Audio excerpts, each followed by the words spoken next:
अस्सलाम वालेकुम। तो उम्मीद है आप लोग खैर खरीद से होंगे, अपना ख्याल रख रहे होंगे। तो जल्दी से आज के टॉपिक पर चलते हैं। तो जैसे कि आप सबको पता होगा कि पीएसएल का ऑक्शन, दो नई टीमों का ऑक्शन अभी होने वाला है और 8 जनवरी को उसका ऑक्शन होगा, उसकी तकरीब इस्लामाबाद में होगी। तो इसको चलते काफ़ी सारे सवाल हैं जो सबके जहनों में उठ रहे हैं, लेकिन उसका जवाब अभी तक किसी के पास नहीं है।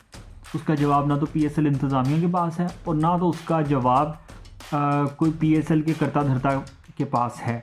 तो इसको चलते जो सवाल खड़े हो रहे हैं उनमें सबसे बड़ा सवाल ये है कि आया कि जो बिडिंग प्रोसेस है उसमें जब 10 बिडर्स ऑलरेडी मौजूद हैं और वो बोलियां लगाएंगे हमारे 8 जनवरी को इस्लामाबाद की तकरीब में, तो वो 10 बिडर्स जिनमें से 8 बिडर्स वापस खाली हाथ जाएंगे, तो क्या अच्छा ना होता कि उनमें से एक बिडर को मुल्तान सुल्तान की भी बोली लगवा दी जाती और जो उसका डेफिसिट होगा जो मुल्तान सुल्तान्स को पीसीबी को ख़ुद चलाने में होगा, तो उस डेफिसिट को कम कर लिया जाता। फिर उसके बाद जो सबसे बड़ा सवाल है वो ये है कि तरीन ग्रुप को एलिजिबल करार दिया गया इन 10 बिडर्स में, जबकि तरीन ग्रुप को इसके लिए एलिजिबल नहीं करार दिया गया था कि वो मुल्तान सुल्तान का कॉन्ट्रैक्ट रिन्यू करवा सकें। तो अब सवाल ये है कि अगर मुल्तान सुल्तान्स के लिए जो कि वो भी पीएसएल की टीम थी और उस वक़्त अगर तरीन ग्रुप एलिजिबल नहीं था, तो क्या आप एलिजिबल हो गया है? ये एक बहुत बड़ा सवाल है। फिर अगला सवाल ये है कि जो दो शहर जो होंगे जो अभी बिकेंगे शहर पीएसएल के ऑक्शन में, वो कौन से शहर होंगे? 3 मजबूत कंटेंडर फैसलाबाद, सियालकोट और हैदराबाद है।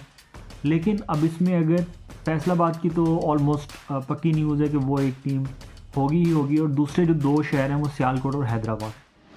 अब बात यह है कि सियालकोट में भी कोई स्टेडियम इस वक्त तैयार नहीं है जो कि राइट नाउ होस्ट कर सके, लेकिन चलें सियालकोट के केस में कोई ना कोई शहर साथ गुजरांवाला हो गया या कोई और स्टेडियम होस्ट कर लेगा। लेकिन हैदराबाद के केस में हमें फिर अगेन अगर हैदराबाद की टीम बच जाती है तो हमें उसमें होम वेन्यू नहीं मिलेगा, और होम वेन्यू नहीं मिलेगा तो हमारे पास मज़ीद पेशावर और कोयटा की सूरत में 2 ऐसे शहर मौजूद हैं।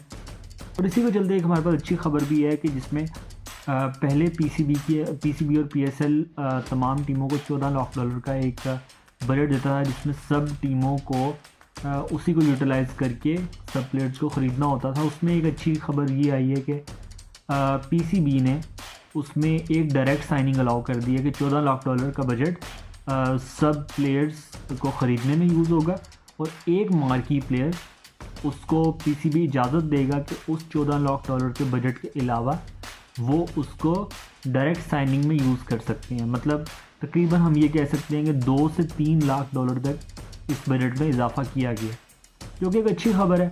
विदाउट एनी सरोगेसी एडवर्टाइज़र्स के बग़ैर पीएसएल एक अच्छे बजट पे चल रहा है और अपनी लीग में एक अच्छा बजट लेके चल रहा है। तो उसके बाद हमारे पास जो ये सवाल हैं उसमें एक हमारे पास जो न्यूज़ है वो ये आ रही है कि ज़्यादा चांसेस ये हैं कि फैसलाबाद और सियालकोट शहर ख़रीदे जाएं, और तरीन ग्रुप के बारे में ख़बर ये आ रही है कि हो सकता है तरीन ग्रुप इतनी बड़ी बोली ना